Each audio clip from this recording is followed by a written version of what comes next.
ഒരു വാർത്ത വന്നിട്ടുണ്ട്. എല്ലാ മാധ്യമങ്ങളും വാർത്ത നൽകിയിട്ടുണ്ട്. ആ വാർത്ത മറ്റൊന്നുമല്ല, കോഴിക്കോട് MP MK രാഘവൻ കേന്ദ്ര റെയിൽവേ മന്ത്രിയെയും റെയിൽവേ ഉദ്യോഗസ്ഥരെയും കണ്ട വാർത്തയാണ്. ആദ്യം നമുക്ക് വാർത്ത എന്താണ് എന്ന് നോക്കാം. അതിങ്ങനെയാണ്: മലബാറിലെ ട്രെയിൻ യാത്രക്കാർ അഭിമുഖീകരിക്കുന്ന യാത്രാക്ലേശം പരിഹരിക്കാൻ നടപടി ആവശ്യപ്പെട്ട് കേന്ദ്ര റെയിൽവേ മന്ത്രി Ashwini വൈഷ്ണവിനെയും railway board chairperson Jayavarma സിൻഹയെയും കണ്ട് കോഴിക്കോട് MP MK രാഘവൻ. വൈകുന്നേരങ്ങളിലും രാവിലെയും യാത്രക്കാർ അതീവ യാത്രാക്ലേശം അനുഭവിക്കുമ്പോഴും ജനപ്രതിനിധികളുടെയും യാത്രക്കാരുടെയും ആവശ്യങ്ങളെ മുഖവിലക്കെടുക്കാതെ റെയിൽവേ മുന്നോട്ട് പോകുന്നത് അംഗീകരിക്കാൻ സാധിക്കില്ലെന്ന കാര്യം മന്ത്രിയെ അറിയിച്ചുവെന്ന് MP പറഞ്ഞു. രാവിലെയും വൈകിട്ടും വാഗൺ ട്രാജഡിക്ക് സമാനമാണ് സാഹചര്യം. മെമു സർവീസുകൾ അനുവദിക്കപ്പെടുന്നതുൾപ്പെടെ പാലക്കാട് ഡിവിഷൻ നേരിടുന്ന വിവേചനം മന്ത്രിയുടെ ശ്രദ്ധയിൽ കൊണ്ടുവന്നു. ക്യാൻസൽ ചെയ്ത ട്രെയിനുകൾ പുനഃസ്ഥാപിക്കൽ, നഗരങ്ങളെ ബന്ധിപ്പിച്ച് കൂടുതൽ മെമു സർവീസ്, ട്രാക്ക് സൗകര്യപ്പെടുത്തി വന്ദേ മെട്രോ എന്നിവ ആരംഭിക്കണമെന്ന് ആവശ്യപ്പെട്ടു. Parasuram express, Chennai Egmore express, Mangala Lakshadweep express, Netravati തുടങ്ങിയ സർവീസുകളിൽ അനുഭവപ്പെടുന്ന അഭൂതപൂർവമായ തിരക്കിന് പരിഹാര നിർദ്ദേശം മുന്നോട്ട് വെച്ച് ആവശ്യങ്ങൾ ഉന്നയിച്ചു. ബംഗളൂരു കണ്ണൂർ എക്സ്പ്രസ് സർവീസ് കോഴിക്കോട്ടേക്ക് നീട്ടി റെയിൽവേ ബോർഡ് ഇറക്കിയ ഉത്തരവ് 5 മാസം കഴിഞ്ഞിട്ടും നടപ്പാക്കാത്തതിലെ പ്രതിഷേധം മന്ത്രിയെ അറിയിച്ചു.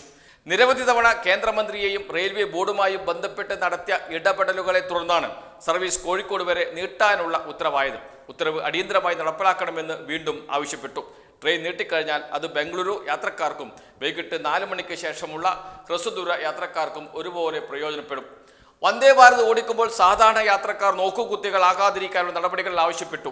മുന്നോട്ട് വെച്ച ആവശ്യങ്ങൾ പരിഗണിക്കാൻ ബന്ധപ്പെട്ട റെയിൽവേ അധികൃതർക്ക് നിർദ്ദേശം നൽകുമെന്ന് റെയിൽവേ മന്ത്രിയും ബോർഡ് ചെയർപേഴ്സണും കൂടിക്കാഴ്ചയ്ക്ക് ശേഷം അറിയിച്ചു. ആവശ്യങ്ങൾ യാഥാർത്ഥ്യമാകുന്നത് വരെ ഇടപെടലുകൾ തുടരുമെന്നും MK രാഘവൻ പറഞ്ഞു. MK രാഘവൻ MP ഇടപെടലുകൾ തുടരട്ടെ. എന്താണ് യഥാർത്ഥ പ്രശ്നം? യഥാർത്ഥ പ്രശ്നം കാണാതെ പ്രശ്ന പരിഹാരം കാണാൻ കഴിയില്ല എന്നതാണ് യാഥാർത്ഥ്യം. കേരളത്തിൽ അടുത്ത കാലത്ത് ഒരുപാട് റെയിൽവേയുമായി ബന്ധപ്പെട്ട ചർച്ചകൾ നടന്നിട്ടുണ്ട്. കഴിഞ്ഞ ദിവസം വടകര MP ഷാഫി പറമ്പിലും സമാനമായ ഒരു അഭിപ്രായം പറഞ്ഞിട്ടുണ്ട്. കോഴിക്കോട് റെയിൽവേ സ്റ്റേഷനിലേക്ക് പോയപ്പോഴാണ് എനിക്ക് മനസ്സിലായത് മലബാറിൻ്റെ യാത്രാ ദുരിതം എന്താണ് എന്ന്.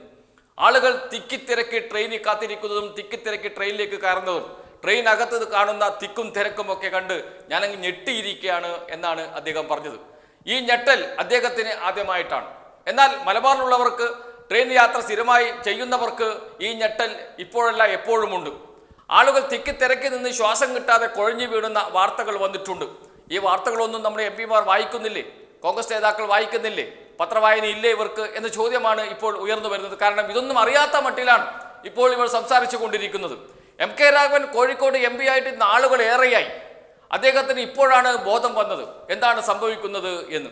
ഷാഫി പറമ്പിൽ വടകര വന്ന് പറഞ്ഞതിന് ശേഷമാണോ അദ്ദേഹത്തിന് ബോധം വന്നത് എന്ന ചോദ്യവും ഉയർന്നുണ്ട്. ഏതായാലും എന്താണ് പ്രശ്നം? നമ്മുടെ റെയിൽവേ ട്രാക്ക് സംവിധാനത്തിൽ കൂടുതൽ ട്രെയിനുകൾ ഓടിക്കാൻ കഴിയില്ല. ഇപ്പോൾ തന്നെ നിറഞ്ഞു നിൽക്കുകയാണ് എന്ന് റെയിൽവേ ബോർഡ് പലവട്ടം പറഞ്ഞിട്ടുണ്ട്. നമ്മുടെ റെയിൽവേ ട്രാക്കിലൂടെ കൂടുതൽ ട്രെയിനുകൾ ഓടിക്കണമെങ്കിൽ ട്രാക്കുകളുടെ എണ്ണം കൂട്ടണം. അതിന് സ്ഥലം ഏറ്റെടുക്കേണ്ടി വരും. നഗരങ്ങളിലൂടെയാണ് ഇപ്പോൾ നമ്മൾ ട്രാക്ക് പോകുന്നത്. ഇനി സ്ഥലം ഏറ്റെടുക്കാൻ കഴിയില്ല.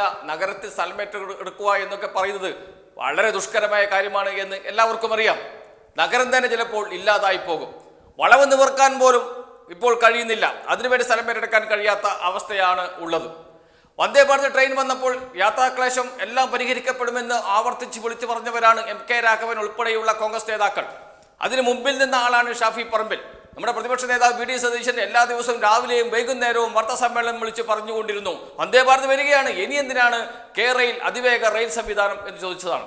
BJP നേതാക്കൾ കേന്ദ്ര സർക്കാരിൻ്റെ പദ്ധതിയായിട്ടും കേന്ദ്ര സംസ്ഥാന സർക്കാരുടെ സംയുക്ത പദ്ധതിയായിട്ടും അതിനെ എതിർത്ത് രംഗത്ത് വന്നത് നാം കണ്ടതാണ്. ഇപ്പോഴിതാ പറയുന്നു വന്ദേ ഭാരത് വന്നിട്ടും പ്രയോജനമില്ല. വന്ദേ ഭാരത് വന്നപ്പോൾ മറ്റു ട്രെയിനുകൾ നോക്കുകുത്തിയായി മാറി നിൽക്കേണ്ടി വരുന്നു. അവർ പല സ്ഥലങ്ങളിൽ പിടിച്ചിടുന്നു. പറയുന്നത് MK രാഘവനാണ്.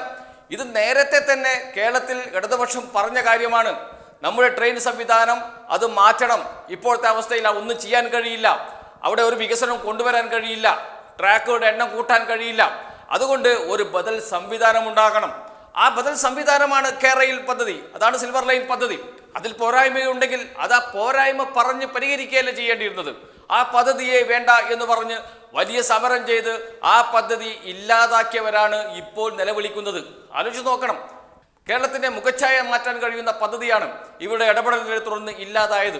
കേരളത്തിലെ MP മാർ ഈ MK രാഘവൻ അടക്കമുള്ളവർ കേന്ദ്ര മന്ത്രിയെ മുമ്പൊരു പ്രാവശ്യം കണ്ടിരുന്നു. എന്തിനാണെന്നറിയാമോ?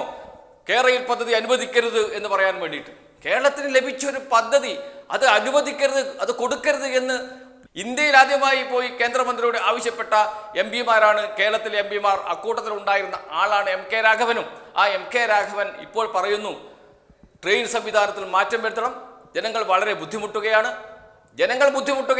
കേരളത്തിൽ ട്രെയിൻ ടിക്കറ്റ് കിട്ടാൻ ഒരു മാസം മുമ്പ് പോലും ബുക്ക് ചെയ്താൽ അല്ലെങ്കിൽ നോക്കിയാൽ കിട്ടാത്ത അവസ്ഥയാണ്. ഒരു മാസം മുമ്പ് തന്നെ ബുക്ക് ചെയ്താൽ മാത്രമേ, അല്ലെങ്കിൽ ഒരു 1.5 മാസം മുമ്പ് ബുക്ക് ചെയ്താൽ മാത്രമേ ആളുകൾക്ക് യാത്ര ചെയ്യാൻ പറ്റുന്നുള്ളൂ. അത്രമാത്രം തിരക്കാണ് റെയിൽവേ. ആ തിരക്ക് മാറ്റാൻ, അത് ഒഴിവാക്കാൻ എളുപ്പത്തിൽ കഴിയുന്ന പദ്ധതിയായിരുന്നു കേരയിൽ പദ്ധതി. അതിനെ ഉടക്ക് വെച്ചവർ ഇപ്പോൾ നടത്തുന്ന ഈ മുതലക്കണ്ണീരുണ്ടല്ലോ, അത് ജനങ്ങളുടെ പ്രതിഷേധം ഇവർക്കെതിരെ തിരിയും എന്നത് കണ്ട് അവർ നടത്തുന്ന ചില ഗിമ്മിക്കുകൾ മാത്രമാണ്.